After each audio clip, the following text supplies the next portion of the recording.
wali jacayl dhab ah ma ku helay inta aanan u gudagelin ka hor.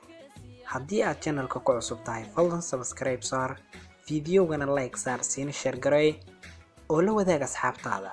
wali jacayl dhab ah ma ku helay waa su'aal jawaabteedu ay adag tahay, balse waxaa ka sii adag haddii lagu weydiiyo qofka aad xiriirka leedahay dareen jacayl ma u qabtaa.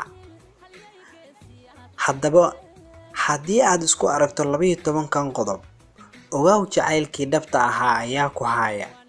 iga tirso 12 qodob. qodobka koowaad waa qof special ah. marka jacayl oo ku hayo qofka aad jeceshahay dadka kale lama barbar dhigaysid. adiga indhahaagu wuxuu ku noqon doonaa qof special ah, dadka kalena wuu kaaga duwanaan doonaa. qodobka labaad waa qof dhammaystiran. waxa kaliya ee aad arki doontaa sifaadkiisa ama sifaadkeeda wanaagsan. wax kasta oo qofka aad jeceshahay uu sameeyo waxaad ka eegi doontaa dhinaca positive-ka. arki maysid sifaadkiisa ama sifaadkeeda xunxun. qodobka saddexaad waxaad noqon doontaa qof isku dhex daadsan. marna abateedka ayaa kaa lumi, marna hurdada ayaad weeyi doontaa. walwalka ayaa kugu badan doona marka uu xiriirkeenu wax noqdo ama ay waxyaalo soo gaadho. qodobka afraad markii dhibaato hor timaadaan oo aad xalidaan xiriirkeenu wuu sii xooganaan doonaa.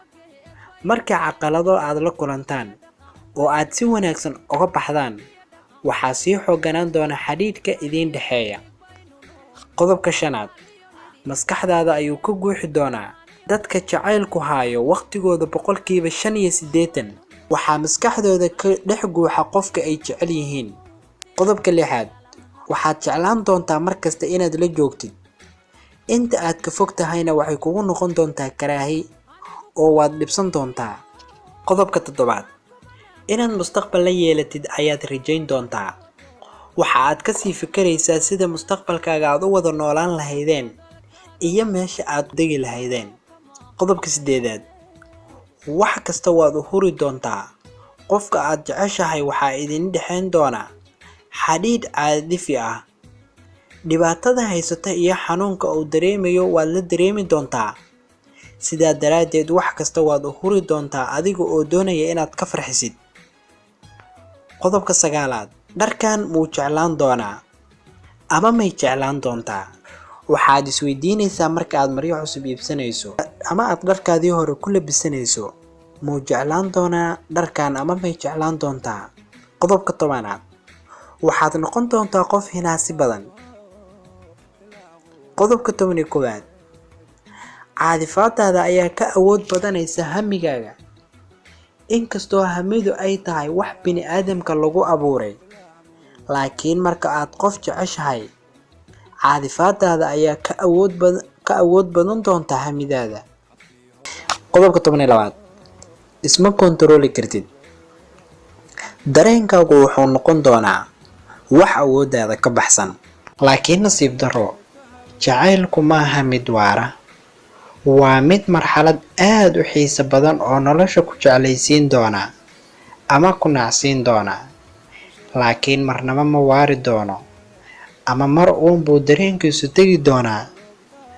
bulsho production ayaa ku leh dareenka waxaa bedeli doona waxa loo yaqaano attachment oo ah ku xidhnaanshaha aad ku xidhnaanaysid qofka aad jeceshahay oo aanad marnaba armi doonin. waad ku mahadsan tahay daawashada fiidiyowgan. haddii aad ku cusub tahay channelka waxaan kaa codsanayaa fadlan subscribe saar, lana wadaag asxaabtaada si ayakana u ogaadaan 12 qodob. inta ka horeysa waxaan ku rajeynaa guuleyso mar walba.